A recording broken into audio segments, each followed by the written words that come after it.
السلام عليكم ورحمة الله وبركاته. بسم الله والحمد لله والصلاة والسلام على حبيبنا وأسوتنا وقدوتنا وشفيعنا رسول الله صلى الله عليه وآله وسلم. ما هي كيفية الغسل للمعيون؟ نعرف بعد ما نصلى على حبيبنا صلى الله عليه وسلم. يعني لو إنسان أصيب بالعين فطلب من الذي عانه، يعني من الذي أصابه بالعين، طلب منه أن يتوضأ ثم أخذ الماء حتى يغتسل. كيف يتوضأ العائن وكيف يغتسل المعيون؟ ده اللي هنعرفه دلوقتي، بس برضه بعد ما نصلى على حبيبنا صلى الله عليه وسلم. الذي أصابه بالعين يحضر إناء وفيه مية، ثم يقول بسم الله ويغسل كفيه في الماء نفسه، ثم يتمضمض برضه في الماء اللي في الإناء ده، ثم يغسل وجهه في الماء، ثم يغسل المرفق الأيمن فقط، ثم يغسل المرفق الأيسر فقط، ثم يغسل الكعب الأيمن والكعب الأيسر فقط. تمام. وفي رواية يغسل حقويه، اللي هي العظمة اللي في الجنب دي من ناحيتين، يعني العظمة اللي في الجنب لو شاء غسلها وإن لم يشأ لم يغسلها. ثم يصب هذا الماء على الإنسان المصاب بالعين.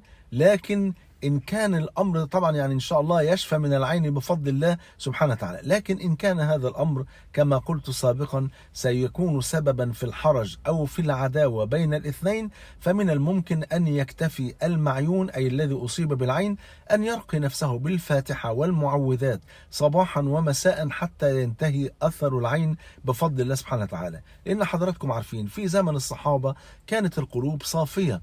يعني لو واحد راح للصحابي وقال أظن أنك أصبتني بالعين يا أخي، فأرجو أن تتوضأ وتعطيني الماء حتى أغتسل به، يقول على عين والرحب والسعة، وإن أصبتك بعين فوالله لا أقصد. يعني القلوب كانت نقية ما فيهاش أي مشاكل.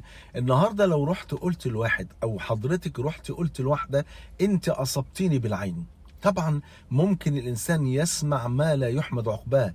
انت مين انت عشان ابص لك ولا عشان افكر فيك؟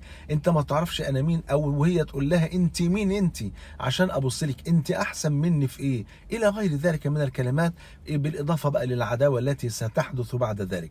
ليس معنى ذلك ان نترك السنه، يعني ان كان يغلب على الظن ان اللي قدامي مش هيزعل اطلب منه يتوضا ويعطيني الماء، وان غلب على ظني انه سيحمل في قلبي وينقلب الامر الى عداوه، فالحفاظ على السلامة والمحبة بين المسلمين أمر واجب، وهذا الفعل هو من السنة بفضل الله سبحانه وتعالى، فبنقدم الواجب على السنة وليس ذلك إنكارا للسنة، حاشا لله. فهنا يكتفي الذي أصيب بالعين يكتفي بأن يرقي نفسه، أو هي تكتفي بأن ترقي نفسها بالفاتحة والمعوذات صباحا ومساء إلى أن يزول أثر العين. أسأل الله عز وجل أن يحفظكم من كل مكروه، وأن يجمعني وإياكم مع سيد ولد آدم صلى الله عليه وسلم في الفردوس الأعلى.